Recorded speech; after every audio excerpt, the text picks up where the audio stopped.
Glória a Deus. Gente, vamos abrir as nossas Bíblias no Evangelho do Senhor Jesus, segundo escreveu Lucas. Lucas, capítulo de número 22. Glória a Deus. Lucas, capítulo 22. Aleluia. Oh, glória. Verso 28 em diante. Oh, aleluia.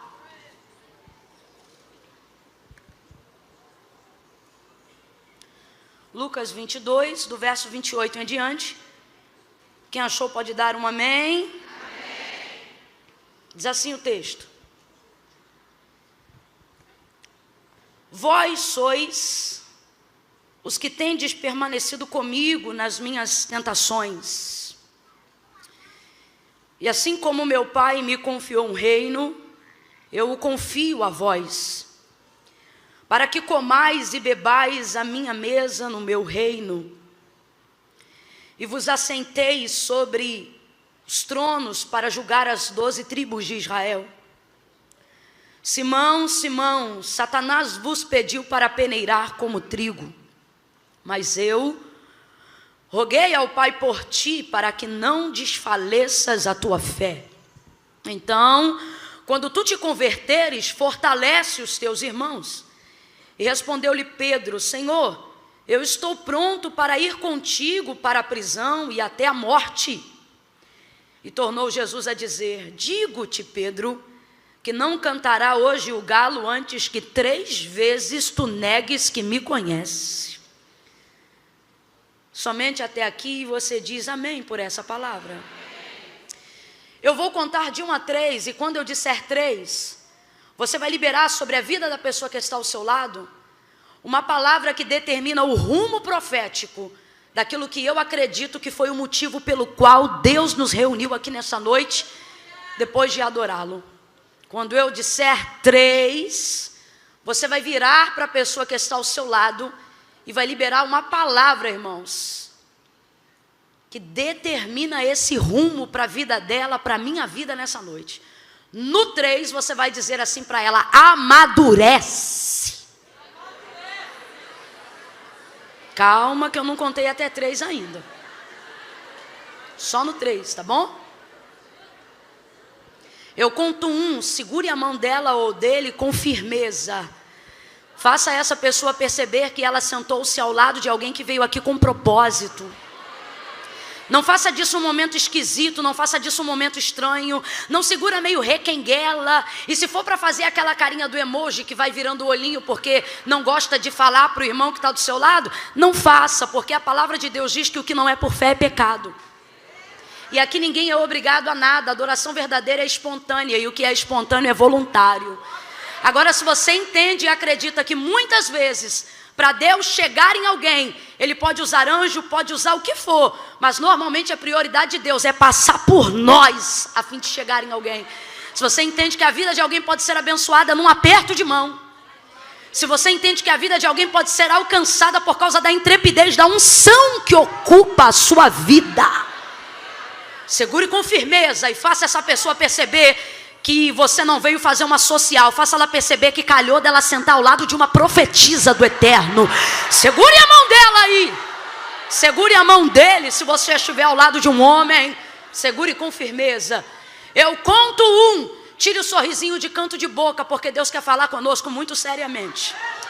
Eu conto 2. Deus vai passar pela boca de alguém agora, através dessa palavra. Irmãos, em nome de Jesus, julgos antigos serão despedaçados pelo poder da unção de Deus neste lugar. Todo mundo aí fora, conosco agora, 2,5. Quando eu disser 3, você vai chacoalhar e vai dizer para ele ou para ela: amadurece, amadurece. Aí para o vizinho da ponta não achar que você foi usado só para um, você repete a mesma coisa para o outro, tá bom? 3, libera a palavra, vai. É tempo de amadurecimento. Oh, aleluia! Glória! Aleluia! amadurece.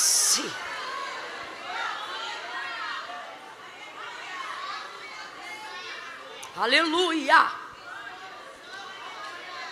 É basicamente isso que o Senhor Jesus está dizendo para Pedro. É basicamente isso. Basicamente isso. Deixa eu só contextualizar você.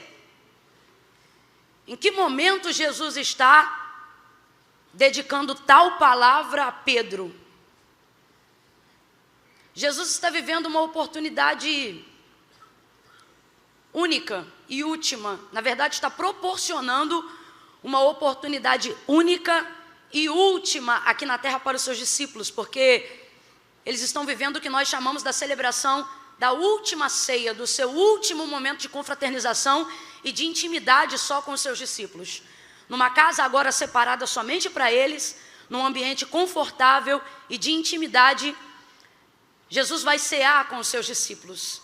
Vai passar alguns comandos, algumas orientações, conselhos e orientações finais. Eu gostaria que você se reportasse comigo a esse momento agora. Imagine uma casa acolhedora de teto baixo, uma mesa onde cabem todos juntos de uma só vez, os 12 mais o mestre, mais o Senhor, todos eles reunidos ao redor dessa mesa. Neste mesmo dia, rompendo apenas algumas poucas horas, Jesus está prestes a ser entregue à guarda romana. É nesse mesmo contexto, um pouquinho apenas depois, que Judas vai, através de um beijo, entregá-lo. Depois desse momento, quando Jesus se retira para orar com os seus discípulos no Getsemane, quando o próprio Jesus vai se distanciar deles cerca de um tiro de pedra e vai falar particularmente com o seu Pai. Você sabe que esse momento é o maior momento de agonia e de angústia da vida de Cristo aqui na terra. Não há absolutamente nenhum outro momento da sua vida ministerial, quer seja nos seus 3 anos e meio de execução ministerial ou ao longo de toda a sua vida até os seus 33 anos, não há absolutamente nenhum outro momento que se compare a tanta angústia, a não ser o próprio momento do Calvário. Mas a angústia pior é essa do momento do Getsemane. É quando o texto vai nos revelar um fenômeno em que o suor de Jesus vai ser vertido em gotas de sangue, tamanha a sua angústia. É interessante porque, na verdade, ao longo dos 33 anos e meio de vida de Jesus, ele sabe que veio amando de seu Pai em meio aos homens, abdicou do trono de sua glória, absteve-se de todo o seu poderio a fim de cumprir toda a justiça divina e também toda a justiça terrena, a fim de cumprir um único propósito. Qual? Ser entregue por amor de todos nós, ser entregue para que a cédula do pecado que havia contra nós, que fosse rasgada, ser entregue para nos religar de volta a Deus. Durante toda a sua vida ele soube disso. Vários momentos em que Jesus está prestes a realizar algum milagre, ou depois de já ter realizado um milagre, ele normalmente diz: não conteis a ninguém que eu fiz isso. Ou ele diz: ainda não é chegada a minha hora, quando na verdade operou o milagre que Maria, sua mãe, estava acabando de pedir acerca do primeiro milagre que foi realizado nas bodas de Caná. E qual é a hora? De que hora ele estava falando? Ora, ele falava do seu momento de morte de cruz. Ele entende que toda a sua vida terrena, que toda a sua vida carnal, que toda a sua vida humana, ela estava caminhando para um momento em específico. Essa era a hora. Agora veja, a angústia que envolvia Jesus, ela era tão grande no Getsemane, que mesmo consciente de que toda a dedicação da sua vida, durante os seus 33 anos e meio, culminaram para a realização desse momento. Ora, se durante todo o tempo essa hora ainda não tinha chegado, pois bem, chegou a hora, e mesmo consciente disso, ele vai orar, e ele vai dizer: Pai, se possível for. Isso leva a gente a entender o nível de angústia. Tem coisas que, por mais que você tenha consciência de fazer, por mais que você saiba o dia e a hora, o momento de fazer, nada tem o poder de te livrar emocionalmente do trauma que é fazer aquilo, da dificuldade que é fazer aquilo. E isso fica isso fica confirmado no comportamento de Jesus. Consciente de tudo isso, mesmo assim vai chorar. Consciente de tudo isso, mesmo assim vai pedir ao Pai. E por que ele pede? Porque o Pai sempre ouve tudo que ele pede. Mas nesse dia o Pai vai ouvir, mas este pedido em especial não será atendido. E é por isso até que ele continua a oração dizendo: meu pedido é esse, porém, sobretudo, todavia, seja feita a tua vontade. Ou seja, eu sou consciente do que vim fazer aqui, mas estou pedindo, todavia, minha consciência está aqui, seja feita a tua vontade. Angustiado, seu suor vai se verter em gotas de sangue. Que momento é esse? O maior momento de dor da sua vida. Que momento é esse? É a véspera do Calvário. Momentos, horas, minutos que antecipam uma surra, que antecipam um açoite, que antecipam o cumprimento original e concreto do que o profeta Isaías havia declarado acerca dele. Oh, e o que? Ele seria moído, castigado pelas nossas transgressões. O castigo que nos traz a paz estava sobre ele, e pelas suas pisaduras nós seríamos sarados. Mas sarados a preço de sangue, a preço de angústia, a preço de dor, a preço de traição, a preço de exposição. Sangue inocente, tudo isso vai acontecer. Uma coroa de espinhos vai ser tecida e vai ser colocada na sua cabeça. Uma cana vai ser colocada em sua mão. Mas antes de olharem ele como exposição de vergonha: ai, você não é rei? Então toma a coroa. Ai, tu não dizes ser o rei? Então toma o cedro. Mas na verdade é uma coroa de espinhos, é uma cana. O texto diz que pegam esta cana e antes de obrigarem ele a segurar, primeiro dão com ela na sua cabeça, aonde já tinha coroa de espinhos, e pá! Violentamente o agridem, e o seu sangue começa a ser extremamente derramado. Vai carregar a cruz que era a sentença do nosso pecado. Oh, como Jesus vai sofrer. Agora veja, tudo isso que eu acabei de relatar segue-se apenas minutos e poucas horas depois do momento que nós acabamos de ler. Que momento é esse? Esse momento é o momento que antecede tudo isso que você ouviu até agora. E esse momento, irmã Camila, qual que é? Esse momento é de comunhão. Esse momento é de festa. Esse momento é de celebração, de confraternização. Agora, Jesus dá uma aula para nós de controle, equilíbrio, domínio próprio. Por quê? Ele sabia ou não sabia tudo que ele passaria depois desse momento de ceia? Sabia ou não sabia? Jesus porventura foi pego de surpresa? Claro que não. Se no período da celebração, enquanto ele está em comunhão com todos os seus discípulos ao redor da mesa, ele mesmo olha para Judas e diz: o que tendes a fazer, faze-o logo, faze-o depressa. Consciente de que isso já aproximava a sua hora, consciente de que sua hora era chegada. Eu vou perguntar de novo: Jesus sabia tudo isso que eu relatei que lhe iria acontecer depois do momento da celebração da ceia, sim ou não? Sim ou não, igreja? Sim ou não? Consciente de tudo isso, ele não vai permitir com que absolutamente nada do que ele está para viver depois roube dele a alegria do agora. Que capacidade fenomenal! Agora, essa não é uma capacidade apenas de Cristo, mas uma capacidade que foi compartilhada aos homens. Se assim não fosse, o próprio Cristo jamais teria compartilhado conosco o seguinte ensinamento: não cuideis de andar ansiosos por coisa alguma.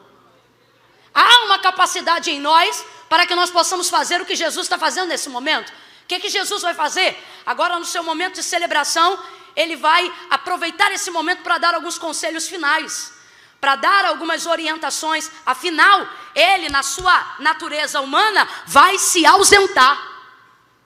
E você sabe que 3 dias é o suficiente para quem não está estruturado se afastar daquilo que aprendeu. A maior prova disso é que uma das primeiras realizações depois de Jesus, depois da ressurreição de Jesus, é ir de encontro aos discípulos de Emaús.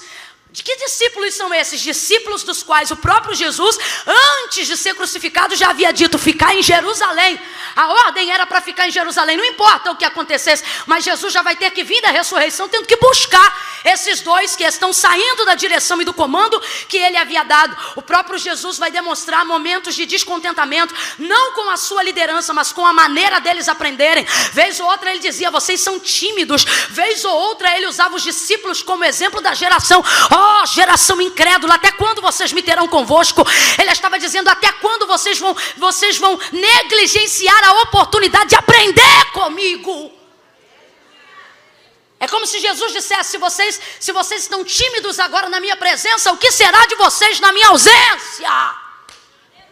Então Jesus vai aproveitar esse momento de celebração agora para dar alguns comandos finais. Jesus vai falar sobre a manifestação do seu reino. E eu acho que dentre muitas coisas que fazem ele ser Deus, essa é uma das que me chama a atenção. Qual? Perceber que somos falhos, perceber que temos pontos de negligência, perceber que temos pontos de erro, mas ainda assim não nos destituir do comando que ele nos deu. Por quê? Porque na verdade não é que ele acredita em nós, é que ele acredita nele. É que ele acredita no investimento dele, no poder do nome dele, no ensino dele. Por que eu estou dizendo isso? Gente, dá uma olhada rápida entre os discípulos. E como diz o próprio Augusto Cury, olhando rapidamente por cima, você vê um sanguíneo, você vê um outro bipolar. E Jesus está entre todos eles, sabendo que um deles é o traidor e ainda assim consegue chamá-lo de amigo. Jesus está sendo hipócrita, leviano, sagaz? Não. O que Jesus está dizendo? Aquilo que você faz contra mim não muda quem eu sou para você. Amigo, amigo.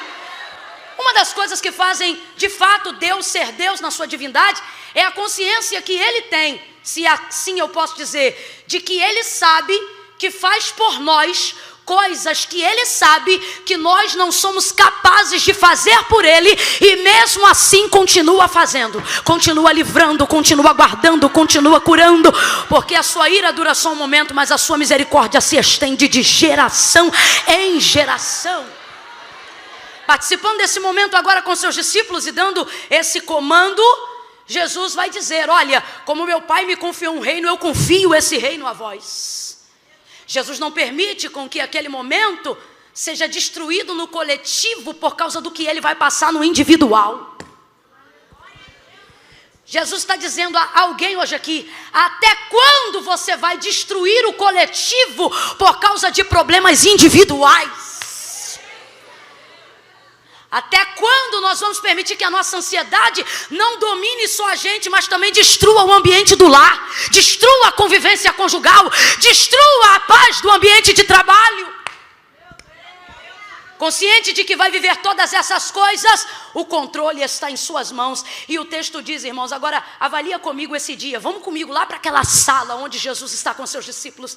Ele pega o cálice, ele pega o suco da vide e ele diz assim: este agora é o meu sangue que é entregue por vós. Eu estou fazendo essa aliança com vocês. Quem aqui gosta de culto de ceia, diga amém. Amém. Quem aqui costuma ter uma roupa especial porque tem em grau mais elevado o culto da ceia, diga eu aqui. Eu sei como é. É um culto que a gente chora mais, é um culto que a gente se entrega mais, porque a gente sabe do que está sendo lembrado. Agora imagine um culto, abre aspas, é só para você entender. Imagine um culto onde o homenageado é o celebrante. É só para você entender a oportunidade que os discípulos estão tendo ali naquele momento. Você imagina, irmãos, se por muito menos numa imagem não corpórea, mas na manifestação do Espírito, quando ele passa na igreja, já tem gente que cai de um lado, outro que chora 3 dias, outro que não consegue falar português, outro que é batizado no Espírito Santo, outro que é curado na hora, e quando alguém pergunta o que é essa doideira, você diz: Jesus passou lá no culto, rapaz, Jesus passou lá na palavra. Oh meu Deus, eu recebi uma coisa de Deus. Agora você imagina o lugar em que o próprio Jesus, sendo o Senhor, é também o dirigente do trabalho. É mais ou menos isso, é mais ou menos isso. Aí ele mesmo pega, ele diz: olha, está aqui, esse é o meu sangue que é entregue por vós. Aí ele parte o pão, e eu não sei, mas me parece que esse partir do pão é de um jeito que só quem for para as bodas do Cordeiro vai ver de novo. Porque os discípulos no caminho de Emaús andam com o Cristo ressurreto, andam com ele, falam com ele, ouvem ele, olham para ele e não identificam que é ele. Mas quando entram na casa, o texto diz que ao partir do pão, um catuca o outro e diz: é ele. Que partir do pão é esse? Aí ele parte o pão e ele diz: olha, este é o meu corpo que é partido por vós. Ele diz: olha, eu vou fazer uma aliança com vocês. Enquanto todos nós não estivermos juntos para beber disso aqui, no meu reino, eu não tocarei mais no suco da vide. Meu irmão, se tiver uma adega no céu, ela está guardada desde o dia que Jesus subiu, para poder dizer: eu só vou tomar de novo quando vocês se assentarem à minha mesa comigo no meu reino. Fez com eles uma aliança extraordinária. Quem está conseguindo se transportar para esse momento, diga glória a Deus. Quem está conseguindo se imaginar ao redor da mesa, imaginando o próprio Jesus servindo e conversando e sorrindo e amando e perdoando e instruindo, essa oportunidade eu vou viver ela. Eu vou viver ela assim como Ele é, nós seremos, e como Ele é, nós o veremos. As bodas se aproximam. Agora os discípulos tiveram a oportunidade de viver uma prévia disso. Aí olha, gente, que coisa extraordinária.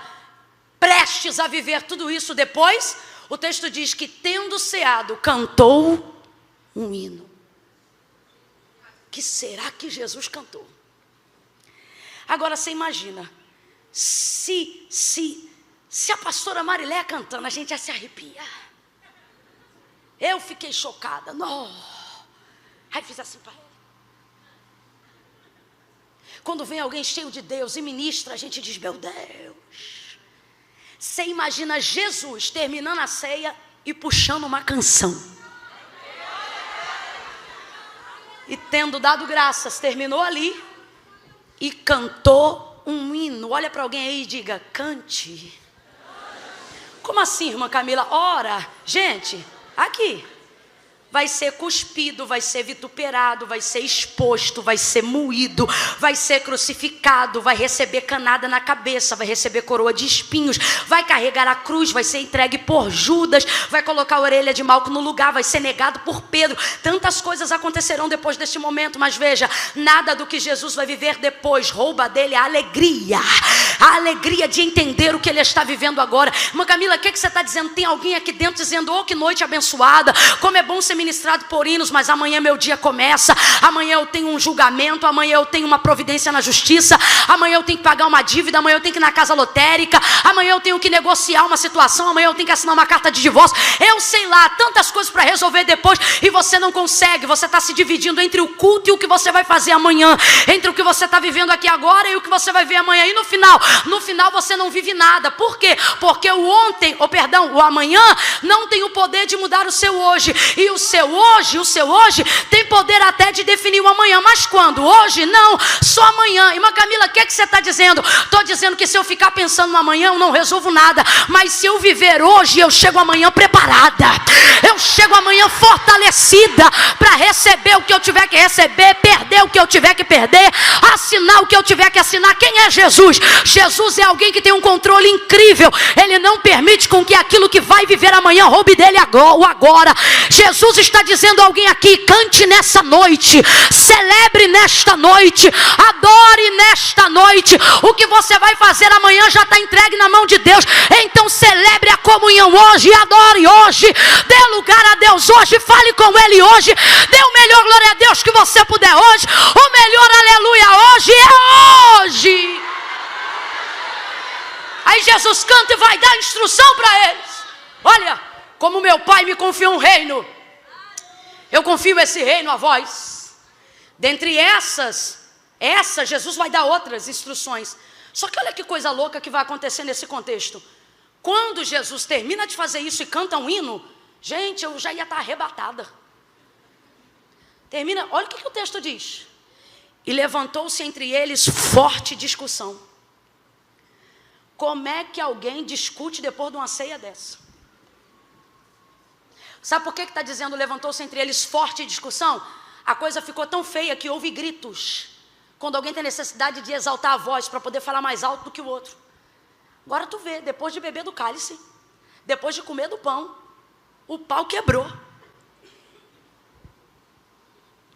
Tem gente que está em casa e quando termina o culto, dependendo de como você chega em casa, tem o mesmo ponto que eu nesse texto. A vontade de perguntar é assim, está vindo da onde?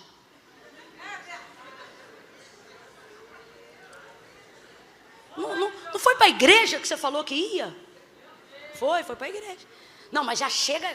Aí o culto foi uma benção, mas quando você vê a louça na pia, você é miserável, vocês não lavam um copo. Eu não posso beber uma água, porque vocês só sabem beber. Encher a garrafa, ninguém enche, seu desgraçado. E lá, lá, lá, e lá, lá, lá, e lá, lá, lá. E o pau começa a quebrar. Depois de você quase ter sido arrebatado pelo poder na igreja, chega em casa virada no giraia. chutando tudo, reclamando, brigando com o marido, reclamando do chinelo da porta de quem não tirou as fezes do cachorro do quintal, reclamando da toalha molhada em cima da cama.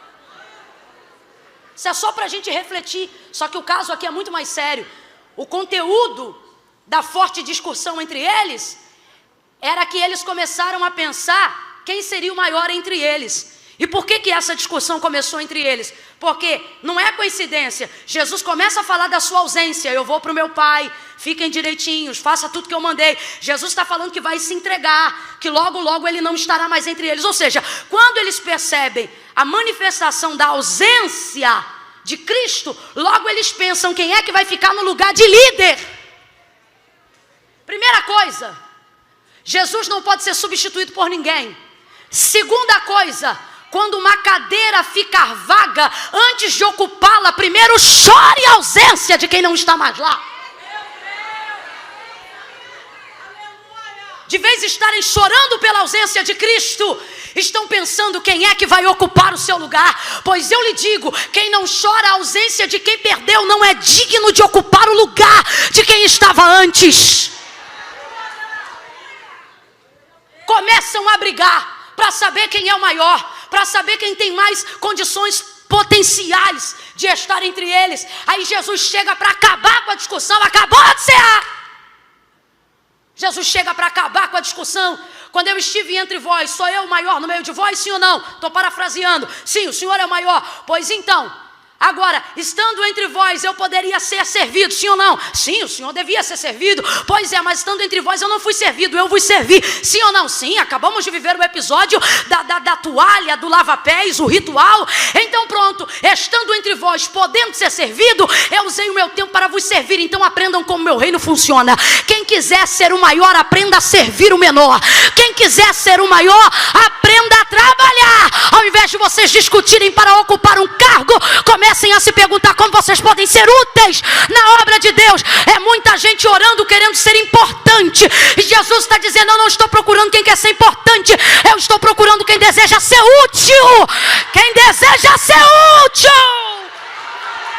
Pega na mão de alguém, estou sentindo graça de Deus para liberar isso aqui. Segura com firmeza aí na galeria também, gente. Pega na mão de alguém aí agora e diga: muitos querem ser importantes. Diga: Deus quer que você seja útil. Sacode ela, seja útil. Seja útil. Seja útil. Misture essas palmas com glória a Deus e aleluia. Aí na quadra reage também. Aí no estacionamento reage também. Seja útil. Estou parafraseando o que Jesus, dentre tantas coisas, está querendo dizer com eles, para acabar com aquela discussão. Acabou com a discussão. Aqui. Acabou com a discussão na hora. Aí ele vira-se e diz assim: mesmo depois de tudo isso, como meu Pai me confiou um reino, eu confio a vós. Isso aqui para mim é uma manifestação de misericórdia incalculável. Isso aqui para mim é o que Paulo falou: quem nos separará do amor de Deus? É incalculável, não dá para medir a largura, a profundidade. Por quê? O pau está quebrando, ele nem se ausentou, porque querem saber quem vai ser o maior. E consciente de que tipo de pessoas ele está confiando no reino do Pai, mesmo assim ele diz: eu confio a vocês. Você já viu quando nem você acredita em uma coisa a seu respeito, mas tem tanta gente acreditando que você diz: meu Deus, eu tenho que dar um jeito. Deus também trabalha um pouquinho assim. Você já, aqui, trocando para miúdos, você já viu quando você está já no limite e quer quebrar o pau? De repente passa alguém perto de você e diz assim: irmã, a irmã me inspira tanto. Já viu? Já aconteceu isso com você? Já aconteceu o dia que você decide. Você diz assim: hoje eu vou chutar o tabernáculo. Eu vou arrebentar com a tenda. Aí alguém manda um zap para você: menina, minha vida mudou desde o dia em que você foi lá na minha casa e orou. Olha, te conhecer foi uma bênção. Aí você diz: rapaz, eu não valho nada não, mas para não decepcionar essa irmã. Já aconteceu isso com você?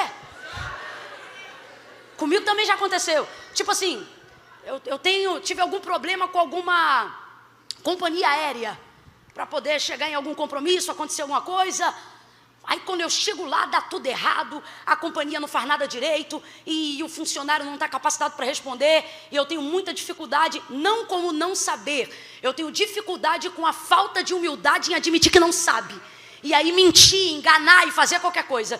E aí numa hora dessa eu perco um pouco do controle. E quando eu penso em perder, que já entrou em ebulição dentro, quando eu estou pronta que eu vou quebrar o pau do lado de fora, aí a pessoa olha para mim e diz assim: eu te conheço. E eu ainda vou tentar atropelar. Vou dizer: minha filha, você me conhece, mas uma coisa é uma coisa, outra coisa. Quando eu penso em dizer isso, a pessoa diz: eu admiro tanto você. Aí eu já vou diminuindo. Mas ainda está aqui: a irmã é uma bênção. Aí eu já reio. Muda ou não muda? Deus também faz assim. Você diz: Senhor, não vou dar conta. Ele diz: mas eu já botei na tua mão. Você diz: Senhor, podia ter escolhido outra pessoa. E ele diz: podia, mas escolhi você. Ah, Senhor, mas vão me criticar, não vão gostar. Alguém vai olhar para mim, alguém vai dizer assim: eu acho que você não merecia. E você querendo bater boca, dizer: mas nele me escolheu. Não, não é assim não. Isso aqui é a maior manifestação da graça do reino de Deus sobre nós. Como assim, irmã Camila? É quando, por exemplo, Deus confia algo a você, quer seja uma família, um marido, um cargo, e por causa da nossa incompetência, incapacidade, desequilíbrio, o momento pessoal da nossa vida, a gente pensa: eu não vou dar conta desse ministério, eu não vou dar conta desse cargo, eu não vou dar conta da minha empresa, eu não vou dar conta nem de ser crente. Irmã Camila, eu acho que eu não vou dar conta de nada, nem da minha salvação. Aí Jesus está dizendo: não precisa dar conta não, só precisa confiar, porque meu pai confiou. Aí quando alguém vê a nossa incapacidade, alguém diz assim: eu acho que você não merece, e a gente quer bater boca. Não tem que bater boca não, tem que concordar, tem que dizer: eu também acho que não, mas ele me entregou mesmo assim. Eu também acho que não, mas ele confiou mesmo assim. É graça. Deus está dizendo a você: você vai experimentar novos níveis de manifestação da graça de Deus sobre a tua vida. Sacode os 2 ou 3 aí e diga: é graça, é graça, é graça. Eu realmente não merecia um marido desse, mas é graça. Eu realmente não merecia ser escolhida, mas é graça. Tem muita gente melhor do que eu, é verdade, mas é graça.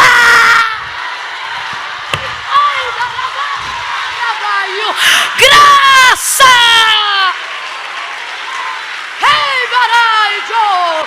Elebla xanderebacandaraia!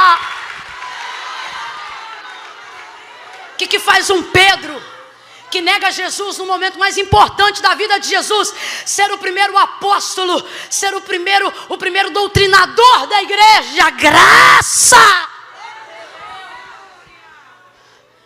Vamos abolir hoje os julgamentos que temos ao nosso próprio respeito sobre os nossos méritos, porque são eles que estão destruindo a nossa capacidade de desfrutar tudo aquilo que o céu quer nos ensinar, quer nos confiar. Mesmo depois de um episódio ridículo desse, quando eu digo ridículo, é porque imagine, irmãos, o Filho do Deus vivo na celebração do ato mais solene da igreja até o dia de hoje, e o desfecho disso ser uma discussão. Jesus acaba com aquilo, promove a manifestação de sua graça e diz: olha, mesmo assim, é basicamente isso: como meu pai me confiou um reino, eu confio a vós. Eu o confio. Teu marido pode não acreditar em você,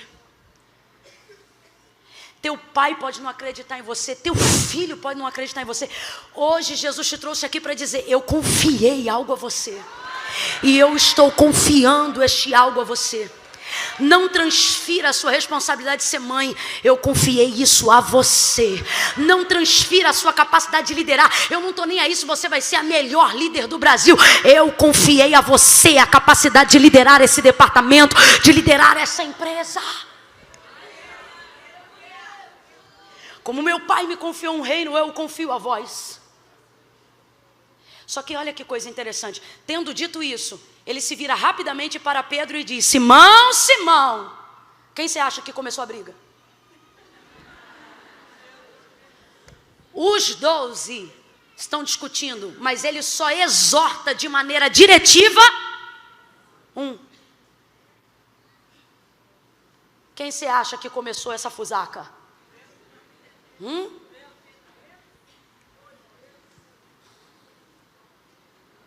Quem começa a briga? O fleumático? Não, o fleumático rumina. Ele segura, ele leva isso até o final do ano. O sanguíneo não leva até o final do ano, ele estoura agora. Ele cria problema para os outros para o final do ano, mas também depois perdoou, acabou. Os 12 estão discutindo, mas Jesus vai direto em Pedro. E veja, meu irmão, não sou eu que estou cortando, não. O texto está escrito desse jeito. Olha isso. Como meu pai me confiou um reino, eu confio a vós, para que comais a minha mesa no meu reino, e vos assenteis para julgar as 12 tribos de Israel. Simão, Simão, Satanás te pediu para peneirar como trigo. Aqui, ó. É assim, ó. É tipo assim, acabei a briga, dei o ensinamento e chamei o da confusão. Simão, Simão, 2 vezes. O que é isso? Despertamento. Completa para mim, chamou o nome dele 2 vezes. O que é isso? Despertamento. Simão, Simão. Pergunta aí o nome da colega, rápido. Qual é o nome dela? Agora chama 2 vezes. Despertamento, isso é despertamento. Lembra quando Marta se distraiu nos afazeres? Podia ter dito só Marta, mas não, ele disse Marta, Marta. Lembra quando em Atos, capítulo 9, entrou no caminho de Saulo? Saulo, Saulo. Jesus está dizendo a alguém aqui, eu estou te chamando, olha para mim.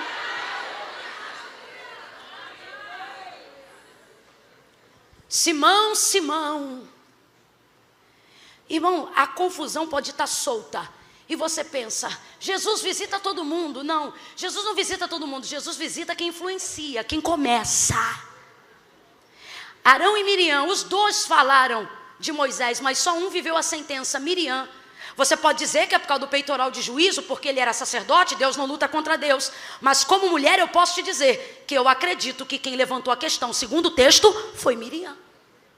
Irmã Camila, o que você está dizendo? Não é o mais importante, mas vale aqui um parênteses. Você está preocupado com o que vai na boca de todo mundo. E o Senhor está dizendo, não precisa procurar ninguém. Eu vou no foco. Eu vou aonde começou. Falou isso e disse, Simão, Simão, Satanás te pediu para se andar como trigo. Mas eu roguei ao Pai por ti, para que não desfaleças a tua fé. Então, quando tu te converteres, fortalece os seus irmãos. Pedro não aguentou. Por que não aguentou? Porque acabou de cear. E olha o que Jesus está dizendo para ele. Satanás te pediu. Até aqui tudo bem. Mas eu roguei ao Pai por ti. Melhor ainda, Jesus me conhece e me livrou, porque é meu amigo, porque é meu Senhor. Até aqui ótimo, a minha vaidade não foi afetada, o meu ego não foi atropelado. Opa, estou bem na fita. Eu roguei ao Pai por ti para que não desfaleças a tua fé. Então, e é aqui que tudo muda. Quando tu te converteres, oi? Vou falar rasgado, que é para todo mundo entender. Tomou ceia, mas tu não está convertido. Tomou parte no sangue, bebeu do cálice, comeu o pão, estou te inserindo na videira, estou te inserindo no corpo, mas a obra de conversão não está concluída. Tu não é convertido. Eu tenho um amigo lá em Brasília que quando eu faço alguma coisa errada, falo alguma bobagem, alguma coisa assim para mexer, para brincar com ele, ele vira para mim na hora e diz assim, tá ceando assim? É um jeito de dizer assim, tu é crente, miserável. É mais ou menos isso. Agora tenha esperança, por quê? Porque não há exortação de Jesus sobre a vida daquele que ele ama, sem vir salpicada de misericórdia. Olha o que ele diz. Então, quando tu te converteres, ou seja, tu não está, mas vai ficar. E ele diz assim, olha, vai ficar tão bom, que quando tu te converteres, tu vai fortalecer a fé dos seus irmãos. O que Jesus está dizendo nas entrelinhas? Pedro, você é bom, mas não está pronto.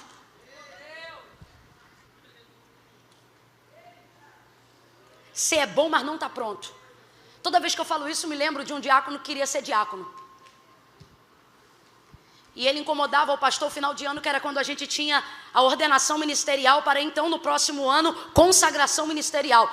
E ali separavam os jovens que seriam diáconos, os presbíteros, os pastores, como funciona dentro do sistema da Assembleia de Deus. Ocorre então que esse cidadão conta a história que ele procurava o pastor, ele dizia, chegando próximo, pastor, me consagra, eu quero ser diácono, eu estou pronto, eu faço tudo aqui dentro da igreja, eu estou na escala de obreiros, eu ajudo todo mundo, eu fico em pé, eu entro na escala de portaria, eu estou pronto, eu estou pronto, eu estou pronto. E o pastor dizendo, meu filho, você é bom, mas não está pronto. Ah, não, pastor, me consagra esse ano, eu estou pronto, eu estou pronto. Meu filho, você ainda não está pronto. Mas por que eu não estou pronto? Pastor, eu estou pronto, me consagra. O pastor pegou o copo de água que estava no bebedouro e jogou em cima dele. Ele só não manifestou porque demônio não tinha, mas raiva teve de sobra. O senhor é um miserável, o senhor está maluco? Foi a reação instintiva dele. Aí o pastor disse, está vendo como é que você não está pronto? Acabou com a conversa ali na hora. Entenda, parece radical, mas faz sentido. Pedro, quando tu te converteres, tu fortalece os seus irmãos. Só que isso foi falado na frente de todo mundo. Olha o que Jesus está dizendo. Pedro, você não está pronto. Satanás te pediu para peneirar como trigo. Complete aí para mim, por favor, gente. O trigo, depois de maduro, vai para a peneira, sim ou não? Sim ou não? Alguém aqui, na farinha, na saca que tem em casa, adquire quando compra o trigo ainda dentro da espiga? Não, ele é peneirado, ele é triturado, ele é moído, ele passa pelo processo natural de quem já amadureceu. Então, complete para mim com inteligência. Trigo, depois de maduro, vai para a peneira, sim ou não? Vai para a peneira, sim ou não? É sim ou não? Vai para a peneira, sim ou não? Sim. Então, se o próprio Satanás reconhece que ele quer ser peneirado e o próprio Jesus admite, Pedro, você é trigo, eu te respondo, vai para a peneira, sim ou não? Mas ele está em processo. O que significa? Você é trigo, mas ainda não está maduro, pronto. Então eu roguei ao Pai por ti. Por quê? Porque eu não quero perder o investimento que eu fiz até em você. Que investimento? Ora, você não é joio, você é, mas não está maduro. Então eu estou aqui, Pedro, para te dizer que você é bom, para te dizer que você vai se converter, para te dizer que você vai liderar a igreja, para te dizer que você vai ser o maior apacentador que a igreja primitiva já viu, para te dizer que você vai buscar tanto que você não vai se achar digno de morrer morte de cruz como eu e vai pedir para virar a cruz de cabeça para baixo. Eu estou aqui para dizer que vai ter tanta carga de poder na tua vida que você não vai inventar que a sombra cura. É a manifestação da minha presença que vai curar as pessoas que estiverem debaixo da tua sombra. Eu estou aqui para dizer que você vai ser perito em quesitos doutrinários. Eu estou aqui para te dizer que você vai lançar fundamentos da eclésia. Mas por hora, Pedro, aguenta a pressão. Você não está pronto, meu camarada. Ele de vez ouvir isso e ficar, ó. Por quê? Quietinho. Porque Jesus não acha, Jesus sabe. Você tem que parar de se comportar nas suas orações, falando com Deus, e principalmente ouvindo Deus falar com você, como se Deus ou Jesus estivesse emitindo uma opinião a seu respeito. Ele não opina, ele não acha, ele sabe. Deus sabe a seu respeito coisas que você só vai descobrir de si mesmo daqui a 10 anos. Ele sabe. Se Deus chegar para você hoje e disser assim, minha filha, você está soberba, não é opinião, é constatação. Desce imediatamente. Ao ouvir isso, quando tu te converteres, entendendo o contexto, qual é a dele? Fica quietinho. Tu não está pronto, mas vai ficar, mas não está. Olha como ele responde, Senhor, estou pronto.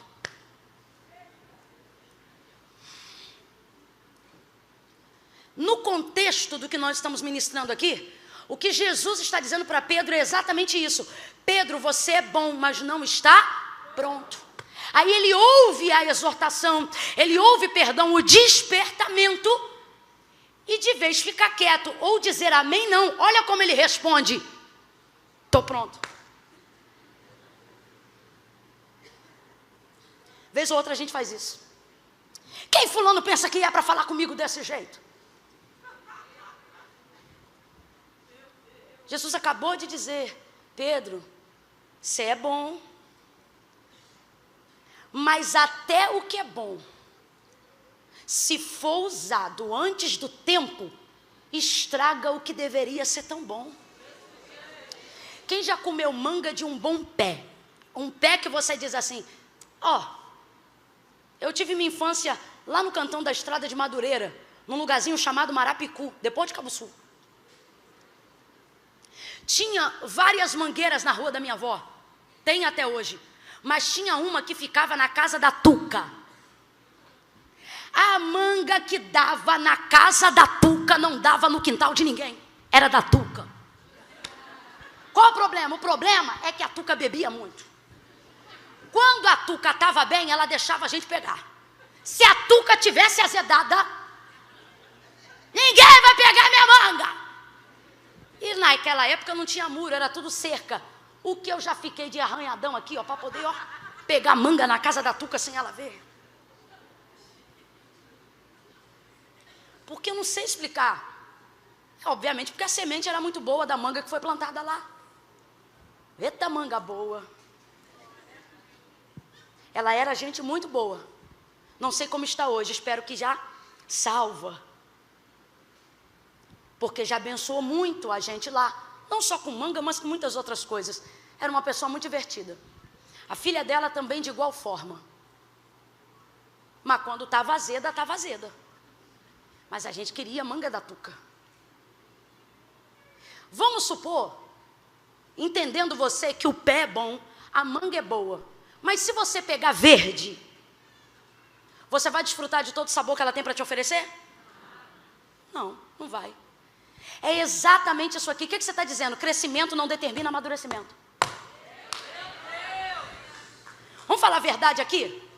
Vem comigo a galera de 15 a 30 anos de idade.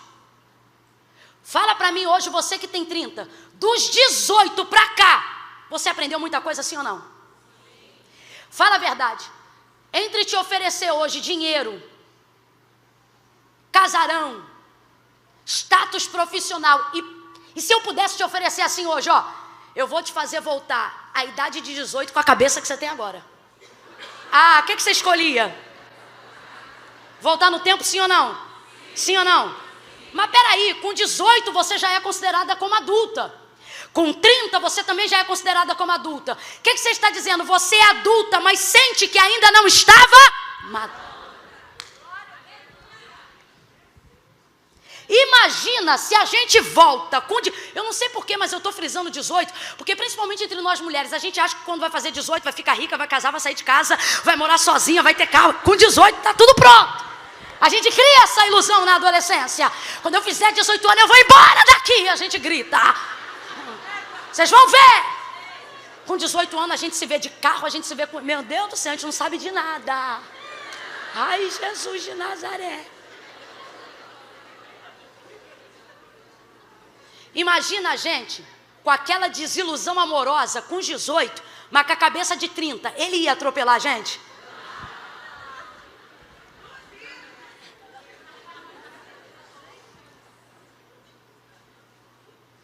O que Jesus está dizendo? Pedro, não é porque você cresceu, não é porque você me conhece, não é porque você acabou de cear que você está maduro.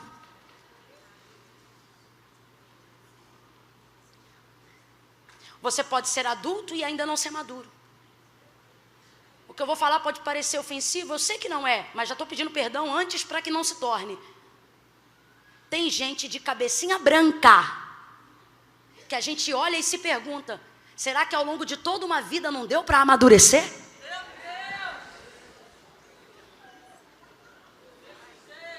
Meu Deus do céu.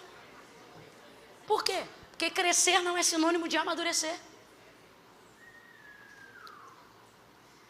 Jesus está usando o exemplo do trigo para poder dizer, Pedro, você pode ser trigo, você pode ser bom, mas você não está maduro. Quando você vai para Mateus 13, Jesus fala sobre o que está acontecendo aqui através de uma parábola. Aí ele diz assim, porque no reino dos céus será semelhante ao Senhor que deu a semente para os seus servos. Escute isso com atenção redobrada, por favor, que daqui eu já vou finalizando. Eles foram para o campo e semearam a boa semente. Jesus conta na parábola que a boa semente chama-se trigo. Qual é o nome da boa semente? O trigo representa a vida humana no reino de Deus. O trigo representa a nossa vida. Não apenas em Mateus 13, mas por diversas outras vezes relatadas no Novo Testamento, através de contextos da agricultura que Jesus conta. Por exemplo, houve uma ocasião que Jesus passou por uma seara e ele disse assim, vocês dizem que faltam 3 meses para a colheita, mas eu vos digo, olhai para o campo e vede como já está tudo branco, pronto para a ceifa. Jesus está falando sobre as vidas serem alcançadas pela salvação do Evangelho, pela salvação de Cristo Jesus. Jesus está ensinando. Então, o homem representa o trigo. Ouve isso. Aí volta para a parábola de Mateus 13, ele diz assim: o meu reino é semelhante à parábola do semeador, que pegou a boa semente da mão do seu senhor e semeou o trigo no campo, a boa semente. Então eu vou perguntar de novo, qual é a boa semente? Os servos do campo semearam uma boa semente, trabalharam, araram a terra, colocaram uma boa semente, regaram. Só que o texto diz que em dado momento o sono lhes arrebatou. Chegando a noite, eles dormiram. O sono fala do quê? O sono fala de um processo que todos nós estamos sujeitos a passar. O momento da impotência. Por melhor servo que você seja, você não pode tudo o tempo todo. Veja, é o mesmo contexto da parábola das virgens, Mateus capítulo 25, por exemplo. O texto fala de 10 virgens, 5 loucas e 5 prudentes. Só que na hora que deu meia-noite, o texto diz que quem dormiu? As loucas ou as prudentes? Não, o texto diz que todas dormiram. A gente frisa na cabeça que é louca, porque acha que sono é coisa de imprudência. Não, a falta de azeite na reserva é imprudente, o sono é para... O que o texto está dizendo? Você não tem o controle de tudo o tempo todo. Você pode educar seu filho na casa de Deus e em algum momento isso sair da sua mão e você dizer: Senhor, como é que é isso? E carregar essa culpa. E Deus está dizendo: você não tem o controle de tudo o tempo todo. Você não tem o controle dele o tempo todo na escola. Você não tem o controle dele o tempo todo. O sono fala sobre não ter o controle de tudo. O que é mais arrebatador? O sono ou a fome? O sono. A fome parece mais agressiva, mas não causa tanto estrago quanto o sono. Você sabia que em 90% de índice de acidentes que não foram causados por alcoolismo foram causados pelo fator? Você sabia que a maioria das pessoas que vivem um acidente por causa de sono normalmente estão a menos de 1 quilômetro de sua casa? Aí por que o estudo aponta isso? Porque as pessoas vão dirigindo e vão pensando: já estou perto, eu vou chegar. Daqui a pouco eu chego, e daqui a pouco não chega, nem hoje, nem amanhã, nem depois. No sertão, quando a criança tem muita fome e a mãe já não tem nada para dar de comer, nem um biscoito de barro, como se funciona no Haiti, normalmente a mãe tenta dizer assim: filho, dorme que passa. E às vezes passa mesmo para sempre, porque entra em estado de hipotermia na hora do sono e dorme para não acordar nunca mais. É uma morte indolor, porém muito triste, chama-se morte por fome. Então a fome é agressiva, mas você sabe quem é devastador? Sono. Ele é incontrolável, chega uma hora que ele te arrebata. Isso fala sobre a nossa incapacidade diante de algumas coisas, como a parábola das virgens. Não foram só as loucas que dormiram, as prudentes também. Não está tudo no seu controle. Escute isso. Aí o texto diz que depois deles terem semeado toda a semente de trigo, eles dormiram, todos dormiram. São servos, estão no campo do Senhor, porém o sono chegou e eles dormiram. Aí o texto diz que durante a noite, enquanto eles dormiam, veio o inimigo. E o inimigo lançou sobre a terra arada, pronta para receber a semente de trigo. Porém, ele lançou sobre toda a terra a semente do joio.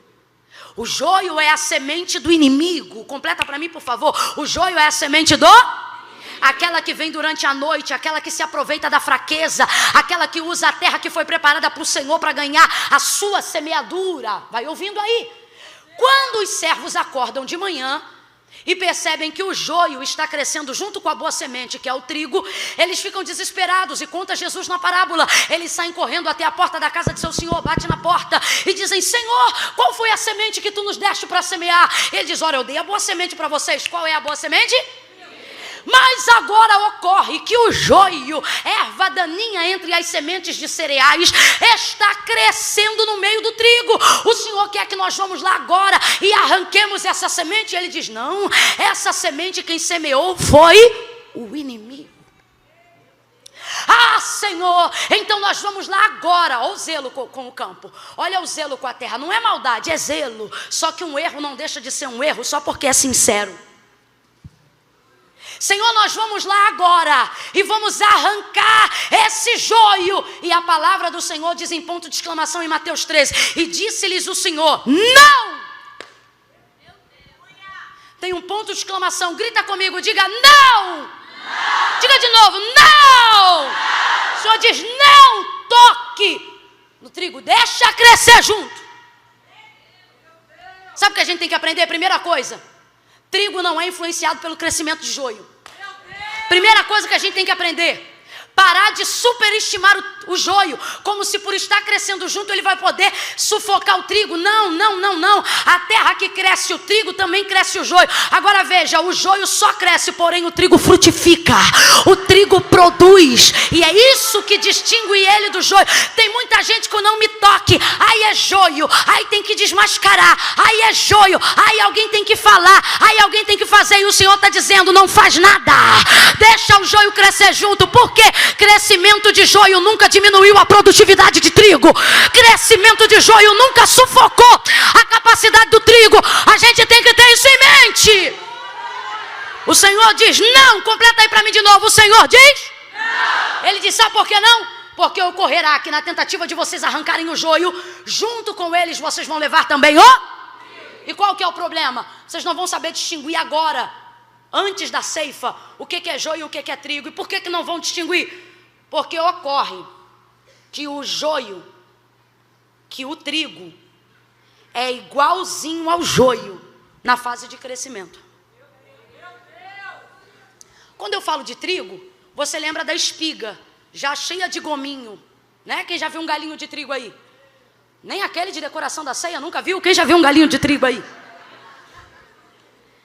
Mas no processo de crescimento, ele não tem aquela espiga robusta. Então, se você coloca um galho de joio e um galho de trigo, um do lado do outro, você vai ver que eles são extremamente parecidos, extremamente semelhantes. O que a gente está dizendo? O trigo deixa de ser trigo só porque está em fase de crescimento? Porém, se você tentar arrancar o joio quando o trigo está em fase de crescimento, junto com o joio você leva o trigo. Por quê? Porque apesar do trigo ser trigo, ele é exatamente igual ao joio quando está em fase de... Agora nós precisamos definir alguns pontos. O joio é a semente do inimigo. O trigo é a semente do Senhor da terra. Os servos dizem, nós não podemos deixar o joio crescer com o trigo. Vamos arrancar. O Senhor diz, não façam isso. Por quê? Porque nós vamos ter prejuízo. Que prejuízo? Já pensou se vocês para arrancarem um joio levarem com ele um trigo? Ah, Senhor, agora isso aqui é coisa minha. Eu tentando convencer o Senhor. Ô, Senhor, e se eu conseguir limpar a terra toda de joio? E junto com, sei lá, 1000 feixes de joio, eu só derrubar um galinho de trigo, nós vamos ter prejuízo assim mesmo. Por quê? Porque 1000 feixes de joio são iguais a nada. Porque joio não produz, joio não frutifica, joio não carrega, joio não tem, joio só ocupa espaço. Agora, acerca do trigo, diz assim o agricultor. Disse assim o próprio Jesus e propõe assim todas as parábolas. Se você semear uma semente de trigo, se ela te devolver pouca, ela te devolve 10. Ele diz assim, 10, 20, 30 e até 60 e até 100 por... Está dizendo o seguinte, a semente do trigo ela é tão boa que para ter trigo você só enterra uma, mas ele vai te devolver. Se te devolver pouca, ele te devolve no mínimo 10. Por isso que o agricultor quer semear trigo, por isso que a vida do homem vale a pena. Agora, não importa o quanto o joio cresça, ele não produz, ele não gera espiga, ele não tem conteúdo. Você nunca parou para pensar por que o trigo é plantado de manhã na parábola, o joio é plantado à noite, mas o texto diz que os dois crescem? Como é que pode se o trigo foi plantado primeiro? Ora, é porque crescer vazio é mais rápido. Como é que ele alcança o status do trigo tão rápido? Porque ele está crescendo vazio. Agora, o dia da ceifa vai determinar quem produz. Escute isso aí.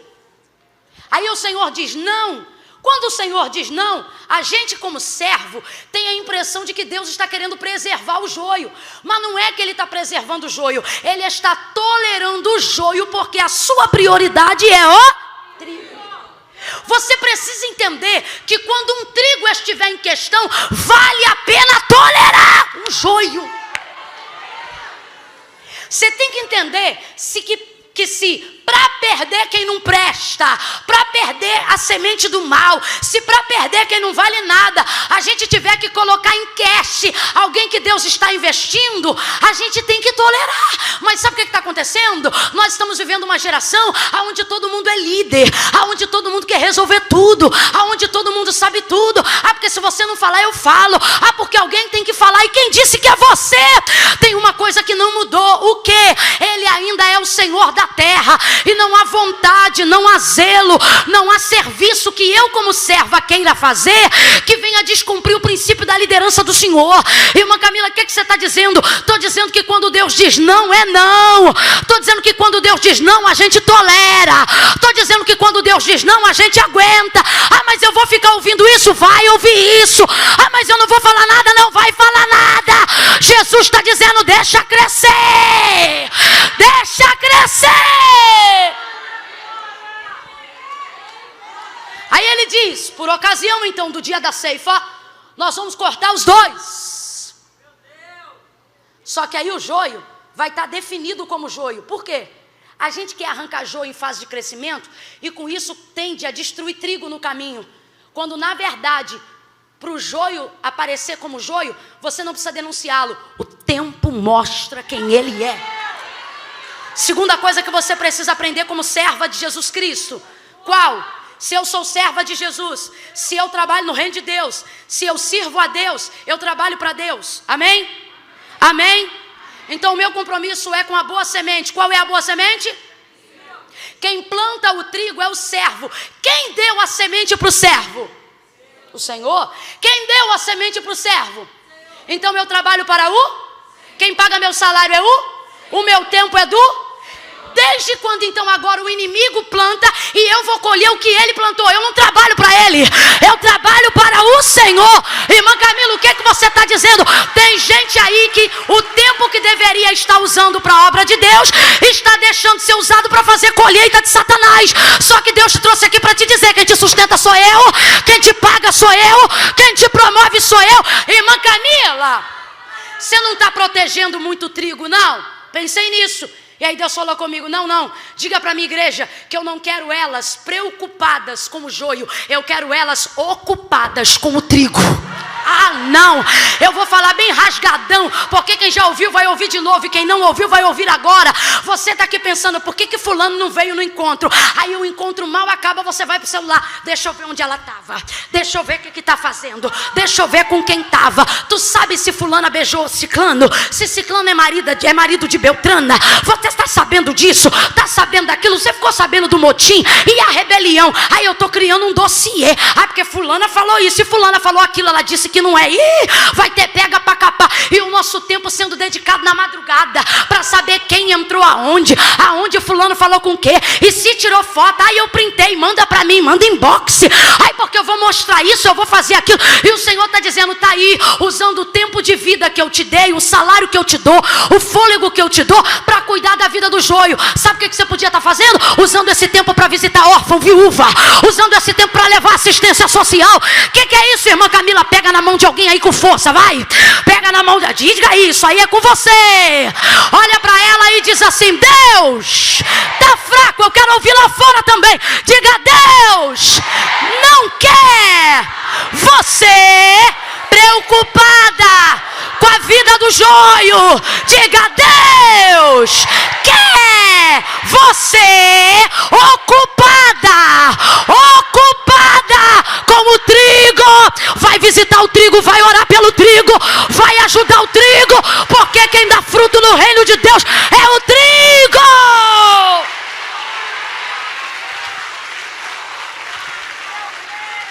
Mas ninguém vai falar que ela é joio. Você acha que só você sabe? Ah, não, vou falar, Deus está mandando, eu vou falar. Você está com um negócio te comendo aqui dentro, dizendo, ai, porque eu tenho um negócio que já vazou, e você sabe que vazou, e você acha que vazando só você sabe? O Senhor está dizendo, tira a tua mão.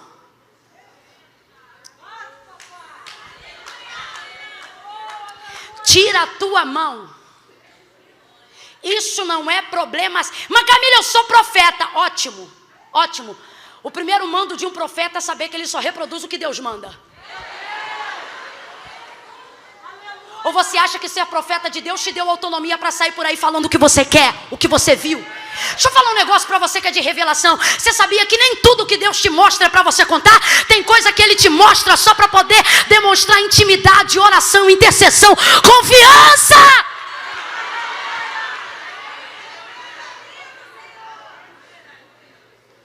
O Senhor está dizendo na parábola, não. O que Ele está ensinando? Para de usar o tempo que eu te dei para cuidar das minhas coisas, para cuidar das coisas que Satanás está plantando. Vocês não trabalham para eles. Desculpa, mas eu vou falar rasgado. É como se Deus estivesse dizendo, você não trabalha para eles, vocês trabalham para mim. Mas vocês estão pegando o tempo que eu dei para vocês para poder cuidar da vida do joio.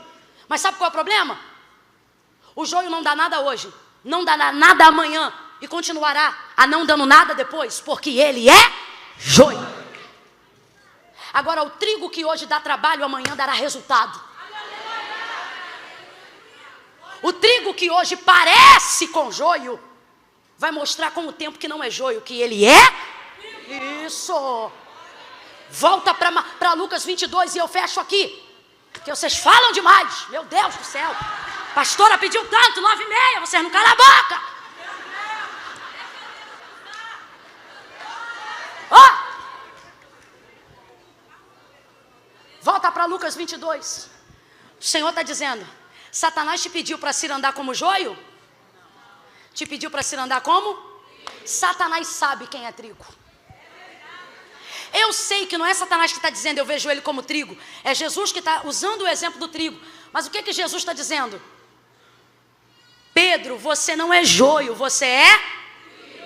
Agora volta para aqui, para a aplicação, para você que está me ouvindo. Ei, galera da quadra, pessoal do estacionamento, vocês que estão aí na porta da igreja lá atrás. Eita, povo crente. Se é trigo, vai passar pela peneira. Mas por que Jesus está orando para o Pai? Dizendo, Pai, não passa ele agora não. Veja, o problema não é se vai passar, o problema é quando vai passar. Por quê? Pai, qualquer discípulo meu vai estar pronto para passar. Agora, o quando determina se vai estar pronto ou não. Então, o que ele está dizendo? Senhor, eu não vim te pedir para livrar ele da peneira amanhã. Eu não vim te pedir para nunca provar um discípulo meu. Eu vim aqui pedir só para o Senhor não permitir com que ele vá agora. Por quê? Porque senão vai destruir meu investimento. Agora, se liga na aulinha de agricultura para a gente fechar. Cresce joio, cresce trigo. Cresce junto. Eu estou aqui pregando, falando de joio. E você vai tomar uma taca, como diz o maranhense agora. Por quê? Porque enquanto eu estou pregando, você fica fazendo a sua listinha de quem é joio. Aí, ó, Deus está falando, ó. Joio. A fulana, joio. Aquilo é joio. Joio, joio. Sei, te conheço. Você faz uma lista de quem você julga ser joio. Porém, escute isso aí. Isso é um equívoco muito grande. Por quê? Não há em nós condições antes dos frutos de determinarmos quem é o joio. Por isso o Senhor está dizendo, não toca. Por quê? Porque o trigo, quando está crescendo junto com o joio, é exatamente igual. Só que o que Jesus está falando com Deus agora, eu estou parafraseando para você entender. Pai, ele parece joio, mas ele é...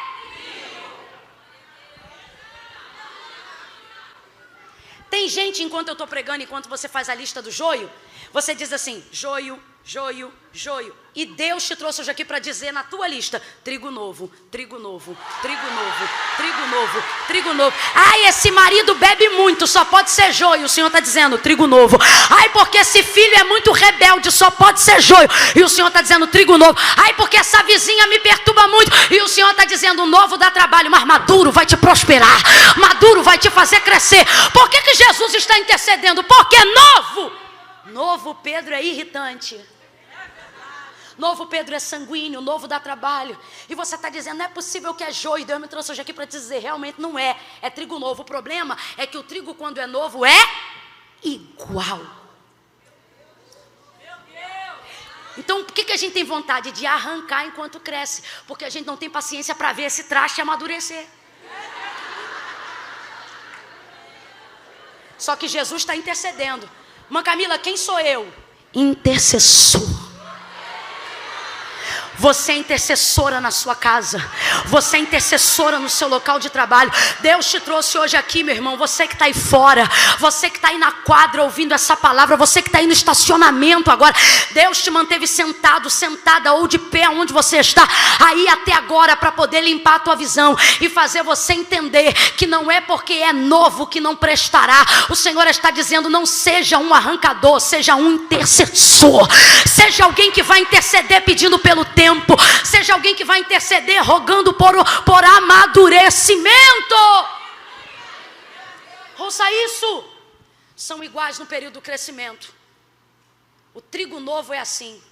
Parece joio, mas é trigo. Eu sei que quando você olha aquele boletim vermelho desse menino, português vermelho, matemática vermelho, educação artística vermelho.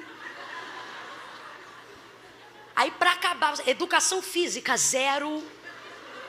Aí você lembra das promessas. Deus, tu falou que ia ser um doutor, tu falou que ia ser uma mulher de Deus. Você diz, não é possível o Senhor dizer, esse boletim é do trigo novo.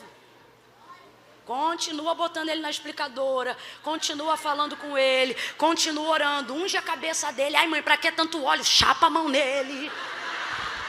Porque novo dá trabalho. Novo a gente tem vontade de matar. Novo o inimigo diz assim, vou carregar. A gente diz que é para viagem. Novo a gente perde a noção. Novo a gente é tentado, a gente é pressionado. Só que Deus trouxe alguém hoje aqui para dizer novo. Gente, olha Pedro novo. Jesus acabou de falar para ele, você não está pronto. Olha o que ele responde para Jesus. Estou pronto.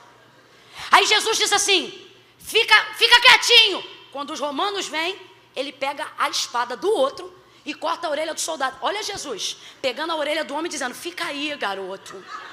Jesus pegando a orelha do homem no chão e dizendo, eu não falei para ficar quieto, menino. Aí bota na orelha de novo no soldado Malco. Aí agora sai ele fugido, cheio de coragem. Queria cortar a orelha do soldado, Pedro está perdido. Agora está na fogueira que se aproxima lá da porteira lá que João abriu para ele entrar. Aí um que é primo de Malco, olha que loucura. Olha para ele e diz assim, eu não te vi no monte com ele. Aí ele diz, eu? Nunca te vi lá. Você imagina se o primo do camarada descobre que o que cortou a orelha dele estava lá na fogueira. Aí ele nega. Aí o texto diz que quando ele nega, o galo canta. Tem gente que acha que o galo canta 3 vezes e ele nega. Não, o galo é mais obediente, o galo só canta uma. Quem nega 3 é Pedro. Não conheço, não sei quem é, nunca estive lá. Aí olha a cena mais triste da vida de Pedro. Quando o galo canta, Jesus atravessa o pátio. O texto diz que a cabeça de Jesus olha Pedro por cima dos ombros. Sabe o que é isso? Quando ele negou, o olhar de Jesus bateu de frente com o olhar de Pedro. E o texto diz que saindo dali ele foi chorar. Só quem já chorou amargamente sabe que lágrima é essa. Foi chorar amargamente. Jesus morre, ressuscita ao 3º dia. Vai visitar Pedro. Período de dor também é período de amadurecimento. A alegria é muito boa, mas não ensina metade do que a gente aprende no período do luto, da dor, da tristeza, da enfermidade. Volta Jesus para Pedro. Pedro, tu me amas? Eu amo, Senhor. Pedro, tu me amas? Eu amo, Senhor. Aí aponta meio que para João que vive colado e foi com ele até o Calvário e diz, tu me amas como estes me amam? Aí ele não responde, eu te amo, ele diz, tu sabes que eu te amo. O que isso aqui significa? Tu sabes que apesar do que eu fiz, eu te amo. Engraçado, sabe o que Pedro está dizendo? Eu reconheço que eu não estou pronto, mas eu te amo. Aí Jesus faz o quê? Dá 3 meses de disciplina para ele, é isso? Bota ele no último banco, é isso? Promove ele na hora. Apacenta. Quando você entender que depende de mim, você está pronto. Quando você entender que depende de mim, mesmo não estando totalmente pronto, já estará capaz de começar a desenvolver a obra que eu tenho na sua vida. Novo, deu muito trabalho. Novo, cortou a orelha de Malco. Novo, falou que estava pronto quando ainda não estava. Novo, negou a Jesus. Novo, discutiu depois da celebração de uma ceia. Novo, brigou com João depois de estar diante de Jesus. Novo, dava mais trabalho do que sucesso. Agora tem uma coisa, depois que Jesus foi assunto aos céus e ele disse, apacenta as minhas ovelhas, meu irmão. Depois que chorou o amargo, aprendeu a dar valor ao doce. Depois que entendeu o que era infidelidade, foi o mais fiel dentre todos. Depois que passou por esse processo, chegou o dia da peneira, Pedro.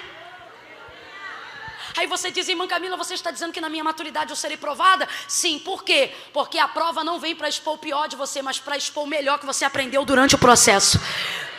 Por que aqui Jesus roga para ele não cair na peneira? Mas qual é o destino de Pedro? Você sabe, ele morreu numa cruz de cabeça para baixo. E não foi a guarda que pediu para virar de cabeça para baixo, foi ele que diz, posso fazer uso do meu último pedido? Pode, o que você quer? Quer ser livre? Não, não quero ser livre não. Faz só um favor, coloca os cravos na minha mão, me arrebenta na cruz sim, mas vira de cabeça para baixo, porque eu não sou digno de morrer a mesma morte de cruz do meu Senhor. Pedro queria ser um mártir? Não, Pedro só queria ser fiel àquilo que ele sentia acerca de quem era Jesus Cristo na sua vida. Uma pessoa que não tem medo da morte chegou ao auge da maturidade. Quem aqui já foi visitar alguém no Instituto do Câncer? Alguém aqui que foi visitar alguém às vésperas da morte? É estarrecedor. A gente sai perturbado de casa, orando, dizendo, Deus me dá uma palavra, Senhor me diz o que eu falo, o que fala. Aí quando você chega na sala, a pessoa já te recebe com um sorriso de orelha a orelha. Aí você já pensa, ficou insano. Deve ter variado. Não. Aí a gente diz, eu vou orar por você, olha, só ora para preparar, porque eu já vi o portão aberto e eu quero ir. Aí você diz, meu Deus, não é possível. Gente, estou falando aqui mentira? Nunca teve essa experiência? Que Deus te dê então uma.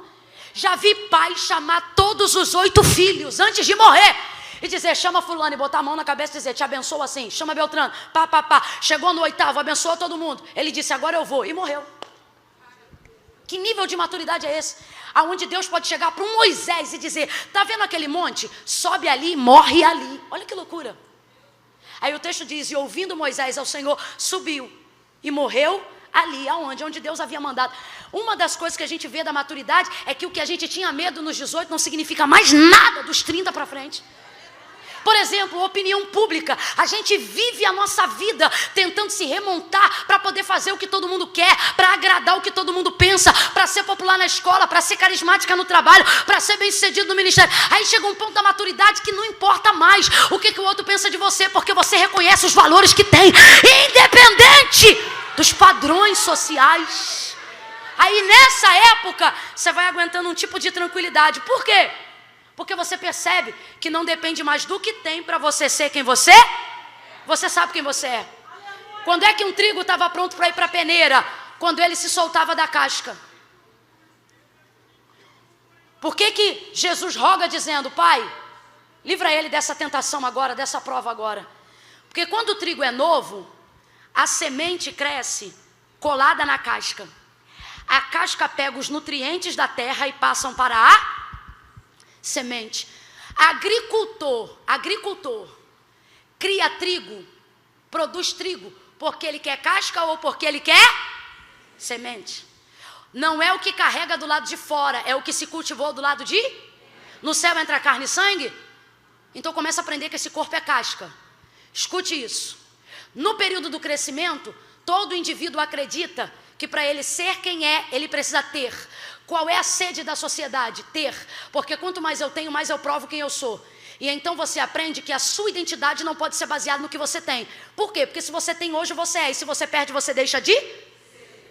Então a gente aprende no cristianismo que você não é o que você tem. Satanás diz, deixa eu provar ele. Deixa eu tirar o que ele tem para tu ver quem ele é. O que Satanás está dizendo? Ele só é quem ele é por causa do que ele... Aí Deus vai lá e diz, vai lá e tira o que ele tem para tu ver quem ele é. Tirou tudo. E ele continuou sendo quem era, um adorador. Aí, Jó capítulo 45, e o Senhor restituiu a Jó tudo que dantes ele possuía em dobro. O que é isso? É Deus dizendo, ele não é porque ele tem, ele tem. Escute isso que eu preciso fechar.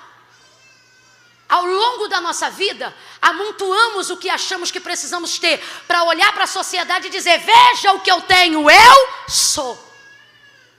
E isso é muito perigoso, Porque o que temos do lado de fora é casca. A vida do homem é um sopro. Aí você diz, irmã Camila, o que você está dizendo? Estou dizendo que todo crente a quem Deus vê que tem amadurecimento permitirá a provação. Mas não é para te massacrar. Ocorre então que se você for provado antes do tempo, o Senhor da terra perde o investimento. Quando a peneira, quem me ouve diga amém. Amém. Quem está comigo diga glória. Glória. Quando pega um trigo novo e coloca na peneira, a peneira serve para arrancar a casca, para ferir a casca. Ou seja, para soltar a semente. Só que o trigo novo ainda tem a semente colada na... Se a peneira arrastar a semente, a casca, e a semente estiver colada na casca, ela não vai só ferir a casca, ela também vai ferir a...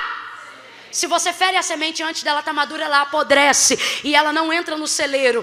E uma semente podre pode apodrecer as outras. Então o que ele faz? Deixa amadurecer. Olha o que acontece quando amadurece. Se você pegar uma espiga de trigo madurinha e sacudir ela, você vai ouvir um barulhinho. Sabe que barulhinho? De uma semente que está solta da casca. Aí, o que é isso? Solta da terra. Solta da dependência das coisas daqui. Solta da necessidade do que pensam de mim, do que acham de mim. Solta da aprovação coletiva. Solta da dependência de querer construir a minha identidade baseada no que eu tenho. Ah, se eu tiver carro eu sou poderosa. Ah, se eu tiver carteira de habilitação eu sou independente, balela.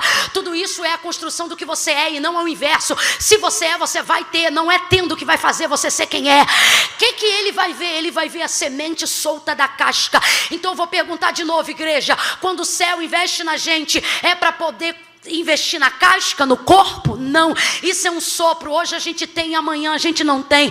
Agora o que ele está dizendo? Quando tiver madura, aí solta da casca. Aí a peneira que vem para castigar, ela pensa, eu estou castigando, mas não está castigando, ela está ajudando. Por quê? Ela vem para poder libertar a semente. Ela vem para poder dar a semente para o agricultor. Irmã Camila, o que você está dizendo? A prova, a tentação, ela não pode vir antes. Para quê? Para não me machucar, mas também não pode deixar de vir depois. Por quê? Porque ela vem para mostrar que todo o investimento que Deus fez em mim foi válido até aqui.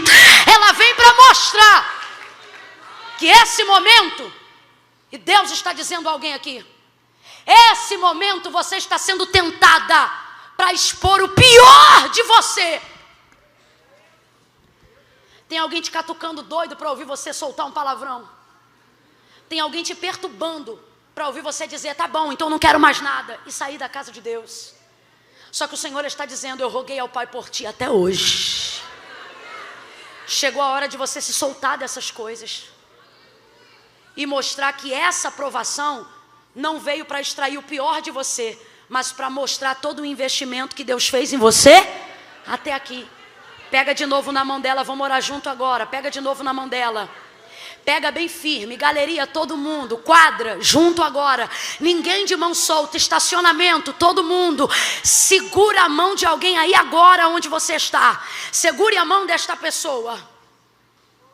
Oh meu Deus, oh meu Deus, diga para ela, amadurece. Agora olha para ela ou para ele e diz, e solta dessa casca. Sacode um pouquinho para ver se você já ouve o barulho de quem está solto, o barulho de quem está amadurecendo. Deixa eu ver o barulho de quem canta mesmo quando sabe que está sendo provado, o barulho de quem dá glória a Deus mesmo quando sabe que está sendo tentado. Ai meu Deus, eu estou sentindo graça de Deus. Cadê aquele moço que toca aqui? Vem cá, moço, toca aí alguma coisa bem forte. Cadê o menino da bateria? Isso, toca alguma coisa, vai trazendo alguma coisa aí agora. Eu sei que eu pedi para você segurar a mão e ficar sentado, mas eu não estou aguentando. Eu queria ver isso aqui igual um campo de trigo. Bota ela de pé aí agora. Bota a bolsa no banco, tá, filha? Não é hora de ir embora não. Ai, irmã Camila, mas deu 10 horas. Então fosse embora quando deu 9h30. Ficou aqui até agora, amadurece. Fica solta. Fecha o corredor. Segura a mão de alguém aí. Você aí fora, fica de pé. Segura a mão de alguém. Olhe para essa pessoa e diga, essa peneira vai mostrar o melhor de você. Essa prova vai mostrar que você cresceu. Esse momento vai mostrar que você amadureceu. Essa tentação vai mostrar que você não é mais uma menininha, uma garotinha. Ela cresceu. Ela cresceu. Eu ouço o céu aqui. Você ainda chora dentro do quarto e você diz: Senhor, eu acho que eu não cresci. E o Senhor está dizendo: cresceu, porque antes você chorava na internet, agora você chora no lugar certo. Eu ouço o céu dizendo: ela cresceu. Ela cresceu, ela amadureceu. Solta da casca, sacode alguém aí e diz: solta da casca, solta da casca, solta da casca, solta da casca. Não importa o que dizem, o que pensam, você precisa saber se você está dando retorno no investimento que o céu tem feito em você. Solta a mão dela não. Alguém olha, alguém que está mais perto da porta, olha para mim lá fora e me traz notícia. Se está todo mundo de mão dada lá fora, me traz notícia. Quem está vendo aí fora? Tá todo mundo? Tá? Amém, amém. Aí na quadra, todo mundo de mão dada agora.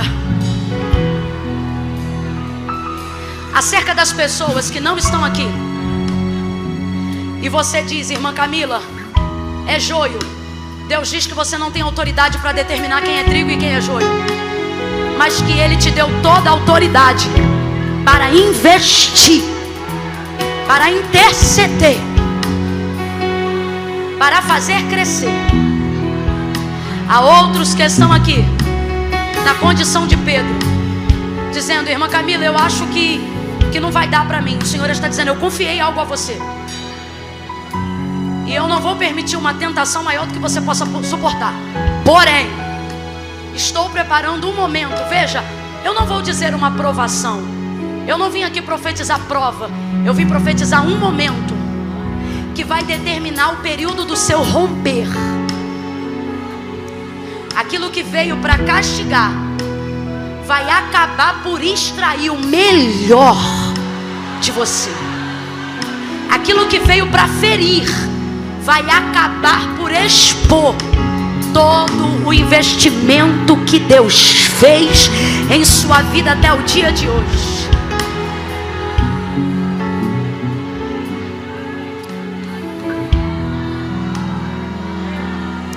Gente, eu estou aqui diante de Deus, e é como se eu ouvisse uma voz de um coral dizendo assim, desse jeito como eu estou reproduzindo: ela cresceu, cresceu, olha ela lá, ela cresceu.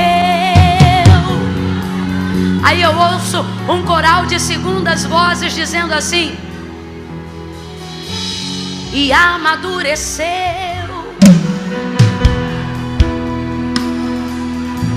Você vai crescer,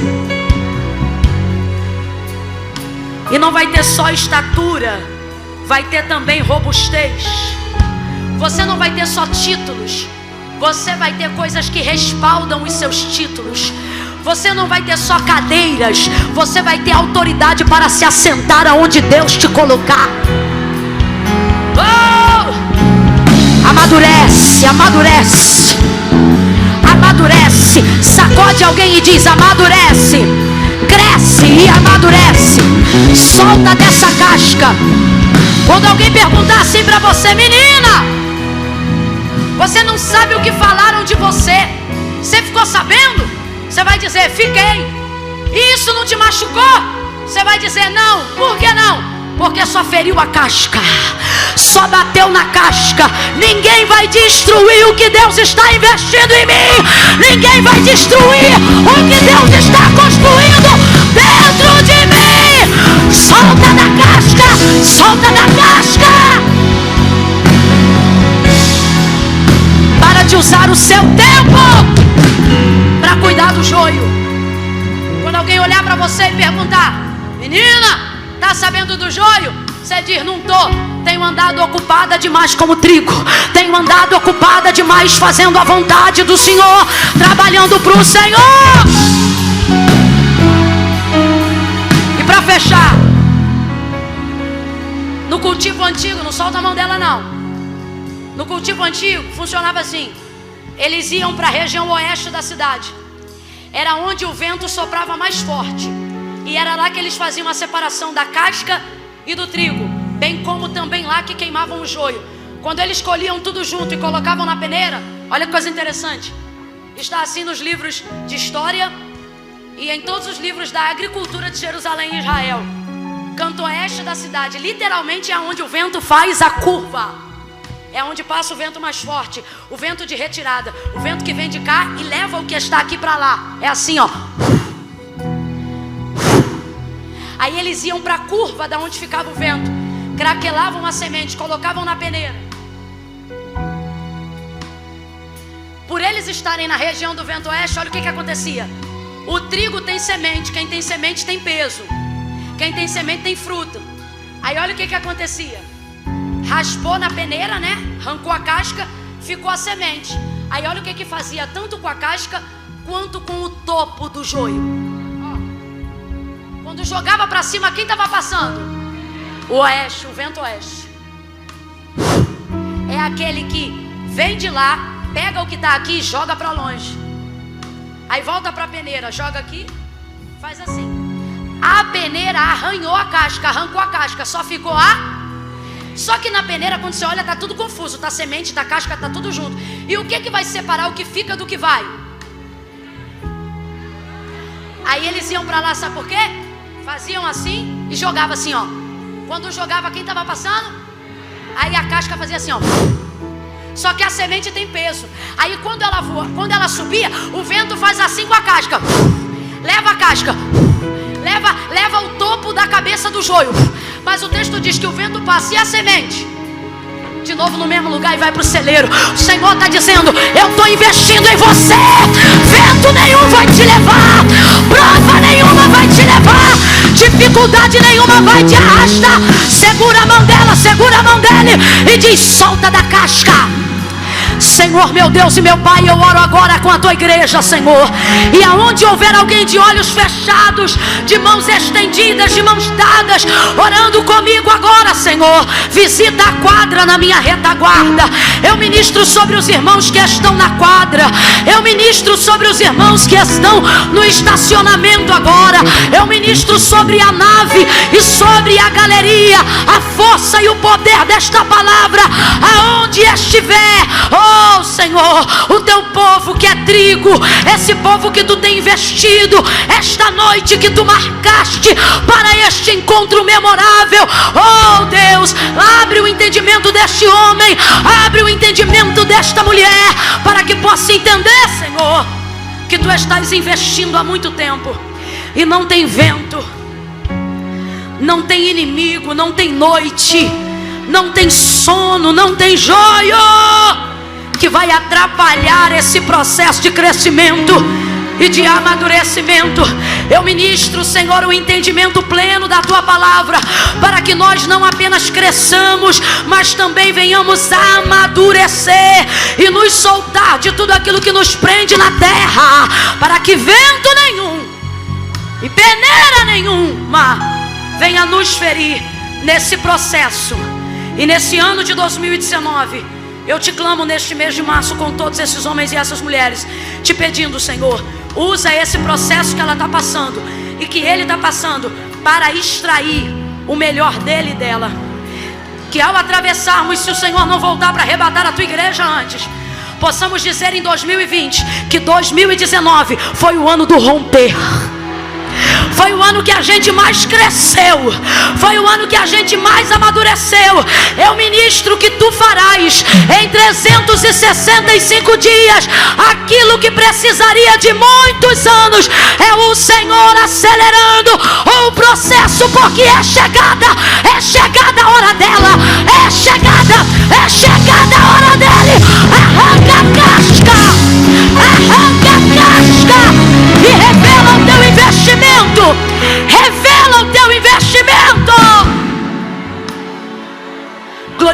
teu nome na vida de todos que estão aqui hoje. Glorifica, glorifica, glorifica, glorifica o teu nome. Em nome de Jesus.